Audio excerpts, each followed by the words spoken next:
Un bouquin qui m'a beaucoup inspiré, qui m'a fait penser tout à fait à ce dont on parlait dans la pièce. Strasbourg 1518, les danseurs fous.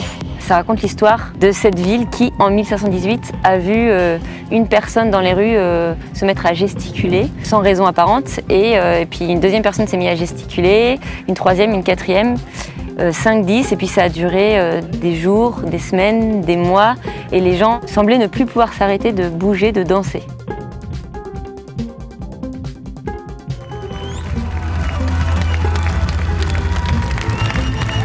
Je travaille tout le temps sur les limites physiques et mentales du corps, dans la vie et donc dans la danse. La musique, elle continue, donc on n'a pas le choix que de se raccrocher à la musique aux autres, sinon on est laissé sur la touche. Et quand on sent que quelqu'un est en difficulté physique, on va nous envoyer encore plus pour permettre à la personne de respirer un peu à côté. Mais le vrai sens de cette pièce, c'est de trouver des relais d'énergie pour aller au bout de tout ça, justement. J'ai eu envie de parler du groupe de manière très très large, sociétalement, et puis ensuite au niveau de l'espace, au niveau de chorégraphique, il y a plein de choses intéressantes, au niveau de l'énergie, il y a plein de choses intéressantes à creuser. Alors oui, il y a un énorme travail d'espace parce qu'on est 6 et que je me suis éclatée. Enfin, c'est un peu mon dada, j'adore faire des schémas et tout. Mais on a tellement répété en rue, on a tellement répété sans salle, dans des conditions pas possibles. Donc ça, c'est une évidence, la danse en rue.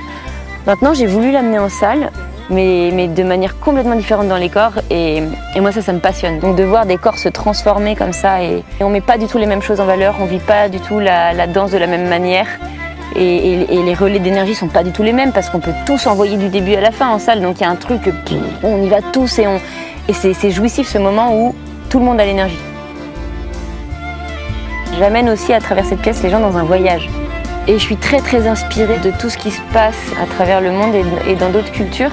On peut peut-être venir d'ailleurs et avoir ramené des musiques d'ailleurs. Et on a travaillé avec Julia Suero, qui a créé des musiques pour la pièce et qui a ensuite aussi fait l'arrangement musical de toute la pièce pour que tout ça devienne logique entre la musique électroacoustique que j'utilise, les musiques de Julia et la musique des Balkans. Il fallait trouver un vrai lien, et la musique des Balkans amène quelque chose de beaucoup plus léger, de beaucoup plus festif.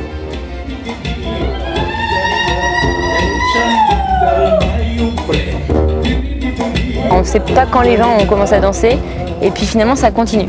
Et peut-être que ces gens qui partent comme ça vont eux retransmettre, continuer à faire vivre cette épidémie dans d'autres villes. Peut-être que dans 2 ans on se retrouvera, ils n'auront toujours pas arrêté de danser. Ouais, ce serait magique que l'épidémie elle nous dépasse.